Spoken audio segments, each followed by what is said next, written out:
Pa učenjem, izučavanjem Allahove knjige spoznaš svoga gospodara, spoznaš njegove osobine, njegova svojstva, njegova lijepa imena i onda ga možeš obožavati sa jekinom i ubjeđenjem. A neće vjera biti onako samo, tako, nešto površno da se uzme i da se stati. Jer velika razlika među čovjeka koji Allaha obožava i zna kako i zašto, i onoga koji ga obožava iz nekakvog adeta, jeli tako, odgojen je od malehna, tu je negdje bio, vrtio se oko muslimana i nakon toga dolazi u džamiju, na džumu i na namaze i klanjao redovno. Međutim, on i poznavanje njegove vjere su dva različita svijeta.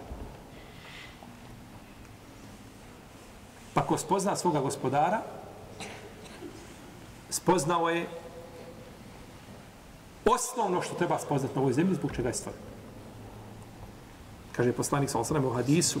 u hadisu: men šegalehu l-Qur'anu wa zikri an mes'eleti a'tejtuhu afdale ma u'ti sa'ilin. Kaže, ko bude zauzet, ko bude zaposlen Kur'anom i spominjanjem mene u odnosu na to da traži od mene. Znači, ne tražiš od Allaha zato što si zaposlen Kur'anom, izučavanjem Kur'ana i spominjanjem Allaha. Zato ne tražiš od Allaha. Kaže, ja ću mu dati ono što od mene ljudi traže, najbolje što se može tražiti. Jer ti kao da si zaboravio u tom slučaju sebe, pa tražiš, spominješ Allaha, njega veličaš, a sebe si svoju potrebu ostavio na margini. A uzvišen je Allah zna šta je tebi potrebno. Pa ti da najbolje što daje onima što traže od njega. To je spoznaje gospodara uzvišenog. Kaže u hadisu Ebu Umame kod Tabarani, koji ima dobar lanac prenosilaca, kaže, ko od vas, ko krene, kaže, u džamiju, da pouči se dobru, ili da nekoga drugog poduči dobro. Kaže,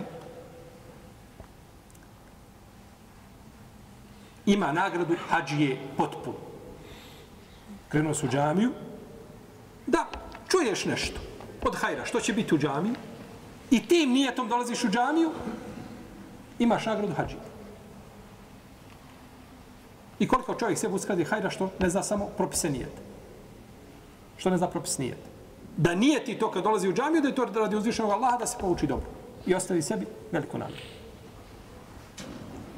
A našto izučavanje Kur'ana? Nema ništa ljepše od Kur'ana i od kur'anskog jezika i Allahovog govora.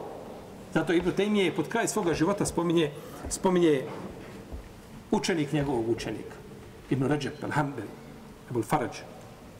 Spominje u svome dijelu Zejlu Tabakat al-Hanabila.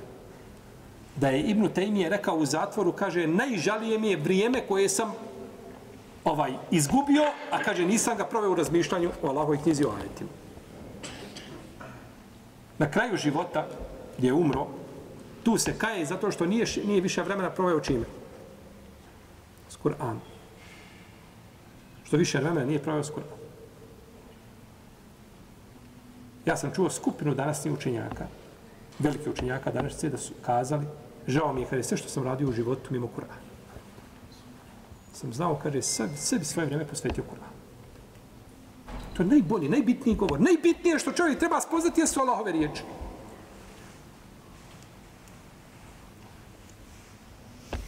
Pa je sjediti, izučavati Kur'an i Allahovu knjigu izučavati, značenje ajeta, nema toga ništa bolje.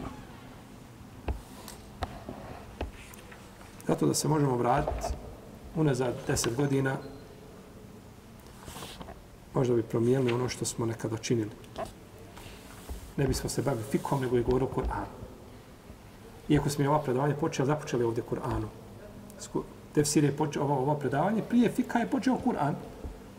Međutim, ponekad predavač, kad ne vidi u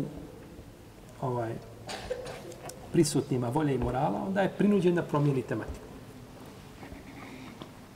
A prvenstveno su bile počeli ovdje, odnosno to je bilo kada prije nekih 11 godina počeli smo s Kur'anom.